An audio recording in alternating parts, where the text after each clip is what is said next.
Este es el resumen del capítulo número 1, la estructura atómica y nuclear. En este capítulo vimos los conceptos de átomo, de estructura atómica, obviamente. Vimos cuál es el número atómico, cuáles son las partículas subatómicas, vimos cuáles son los elementos, núcleos, masa atómica, la característica del núcleo atómico, los orbitales electrónicos, y también vimos el concepto de masa y energía. El primer concepto, que es el concepto del átomo, ese concepto viene desde hace más de 2000 años con los griegos, que fueron quienes hicieron una deducción lógica sobre qué pasaría si tomamos un pedazo, un objeto, y lo dividimos, y tomamos esa parte que hemos dividido, digamos la mitad, y lo volvemos a dividir a la mitad, y a la mitad, y a la mitad. La pregunta era, ¿llegaremos a un límite o se puede dividir indefinidamente la materia? Bueno, la respuesta fue que hay un límite, y ellos dieron el nombre de átomo, que es decir indivisible, a ese elemento que es el que ellos lógicamente dedujeron de cierta forma lógica que era el que ya no se puede dividir más. Y también ellos concluyeron que ese elemento o ese pedazo de materia es la base fundamental a partir de la cual se forma toda la demás materia. Bueno, pasaron miles de años, bueno, 1800 y fracción de años, para que ese modelo se comprobara. Y fue a finales de los años 1800 cuando se hicieron estudios y experimentos en laboratorio y se comprobó que efectivamente existen los átomos, pero también se comprobó, bueno, se descubrió que esos átomos están constituidos a su vez por otras partículas.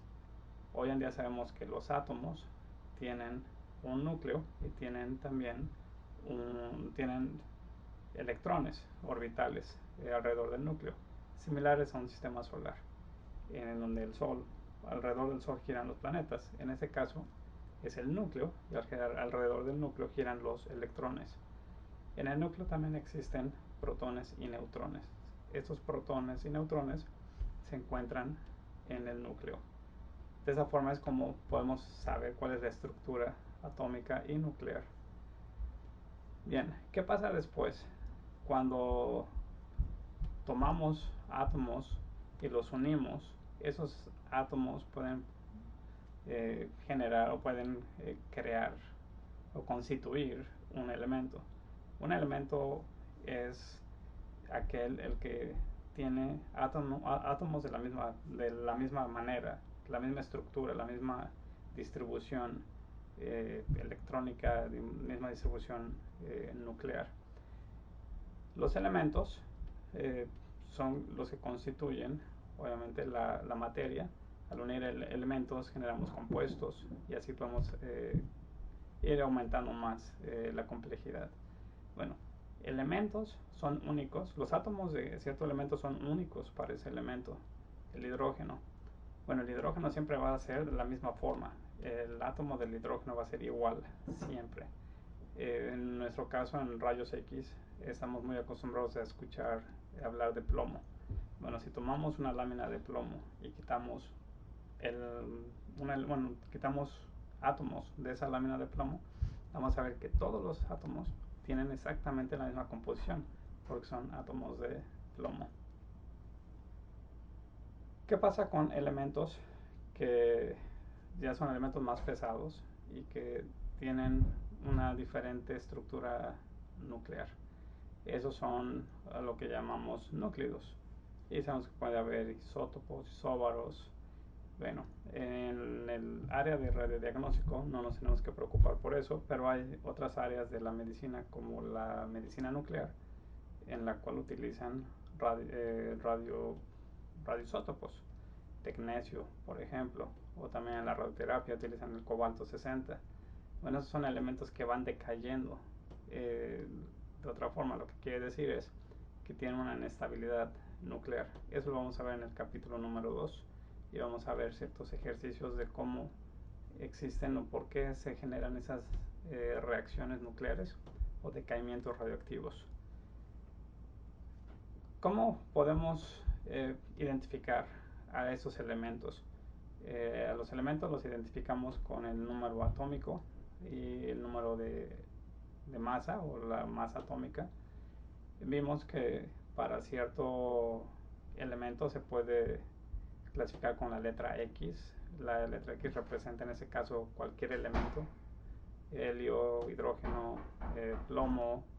Y la letra Z es el número de protones, la letra A es el número másico.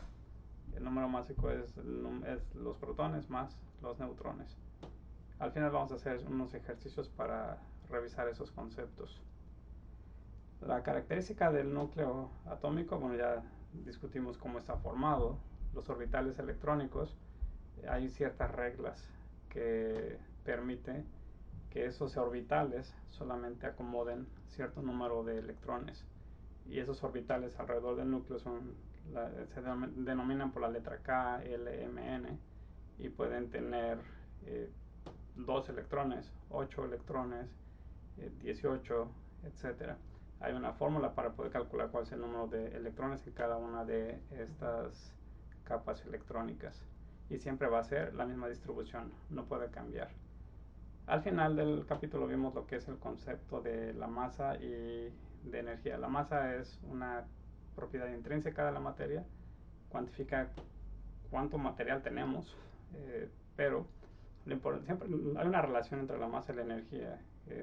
O todos sabemos la ecuación famosa de Albert Einstein, pero E igual a mc al cuadrado. La energía normalmente se mide, o las unidades son joules. En nuestro caso, en la física del radiodiagnóstico, física nuclear, utilizamos otra unidad que es el electron volt. El electron volt es la energía que adquiere un electrón al ser acelerado en una diferencia de potencial de 1 volt.